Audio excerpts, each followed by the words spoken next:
Hi, my name is Dr. Lucy Meier from Third Coast Foot and Ankle, and today we are talking about water park shoes. Now, here in Wisconsin, we all know about Wisconsin Dells. It's the water capital of the world. And so many of us in the cold months flock there to get some playful time, especially if you have kids. I'm sure you are familiar with going to the water park. Now, as a podiatrist, water parks are one of my worst nightmares because there are people running around barefoot everywhere. And I can just imagine all of the consequences of that. And so I am a huge proponent of water shoes, and I'm going to talk a little bit about what that means and how that all plays into your trip. So first thing first is when we're at a water park, you're barefoot a lot, right? Because you're in the water. Another thing to remember is that everybody is barefoot a lot. So in all of these spaces, there's just a bunch of people running around. Now, there is a lot of chemicals around too, right? These are indoor water parks and there's a lot of kids involved. And so you can imagine to keep that water clean, they use a lot of chemicals. So we assume, well, if they're using all these chemicals, they're killing most things. So what's the big problem? So I'll explain to you a few things. First of all, there's a lot of spaces in between the watered areas that you are traveling, conversing, hopping from each little water park area to another water park area, walking down the hallways of the different hotels and lobbies, and then other play areas. So they don't probably clean those the same way that they clean the pool water. So you can imagine different types of bacteria or viruses can build up in those spaces, especially with everybody transversing barefoot. My biggest fear or concern is warts. So warts are caused by a virus. They are contagious. And if you've ever had a wart, you know they're super annoying. They can be painful, but more importantly, they're kind of hard to get rid of. And it usually takes several treatments, and sometimes the treatments can be uncovered too. So prevention is the best medicine when it comes to a wart. And so if you want to do the bare minimum when it comes to water shoes at a water park, I would say at least use a sandal that you're slipping on and off, especially while you're transversing to all of the different areas. So just don't walk barefoot through the whole place. I mean, just stop and think about it, and then maybe you'll be on board here.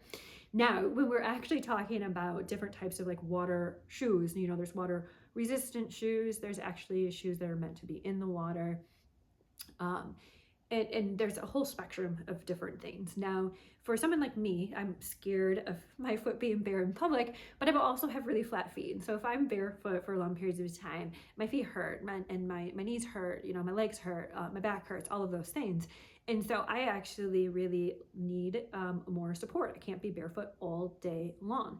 And so when I'm looking for a water shoe, it's not just to be a barrier between my skin and the elements, but it's really there to provide me some support. A lot of this also comes up if you are somebody who does water aerobics. Maybe you need a little extra support during that exercise. So there are actually water shoes, you know, and these are shoes that are very, very beneficial. One brand that just pops up into my head is Rika, which a lot of people will use, but there's a plethora out there. And so if that's something that you're looking for, if you're like do a lot of outdoor sports and you need something that can kind of transverse water and land, there's that. But I'm not going to spend too much time on that and talk more about those water barriers, you know, those typical water shoes that we're just trying to protect it. So inside the pool, most of these pools have really rough surfaces that prevent people from slipping and doing things like that. That also means that they're super easy to scrape your foot on, especially if you're like in a lazy river situation, your toe drops, scrapes across the bottom. So lots of cuts and things like that. So having a barrier, not just on the bottom of your foot, but kind of actually coming around for those situations when you might scrape your toe or the top of your foot. This has happened to me, so it's bringing back bad memories. You want something that's kind of covering you all around, okay? So I have two simple examples, both from Amazon. So this is like one of the most popular things on Amazon right now, and it is, you can see it's just like basically a neoprene sock you can just slip on. It's got like a little breathable thing that you can kind of take out here. The sole is rubber, but it's light, it's simple. This will give you a nice little barrier. It's not, it comes in like a gazillion colors. So whatever you feel comfortable with, this is a really, really good option to give yourself a barrier. Now this is probably what I am going to be wearing on our upcoming trip to the Dells. So similar concept, it's got a little bit beefier of a bottom to do it kind of straps on type, so you can adjust the tightness. Still super flexible here, so it's not really supportive, but it's a little bit more extensive from the barrier standpoint, a little bit grippier on the bottom, less likely to fall and slip in it. Now this one though does allow me like enough space and enough stability, just because the way it's contoured here on the heel, that I actually tried one of my custom orthotics does fit in here nicely, and my foot stays nice and snug.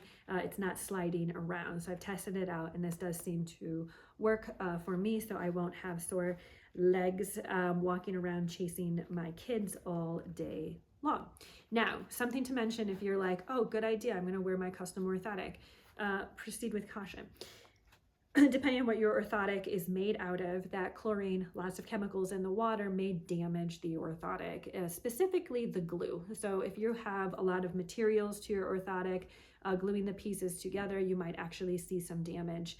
A lot of these types of situations would not be covered under any warranties, and warranty windows are smaller when it comes to the material breakdown on the orthotic. So if you have like just a pure hard plastic orthotic, you know, that is good. If you're looking for like an alternative in between, maybe not use your custom device, use something that's like over the counter. It's okay if it gets ruined after the adventure, but you need something on your feet. So if I haven't talked you into wearing any form of a water shoe, or putting your kids into a water shoe at the water park, I hope this helped.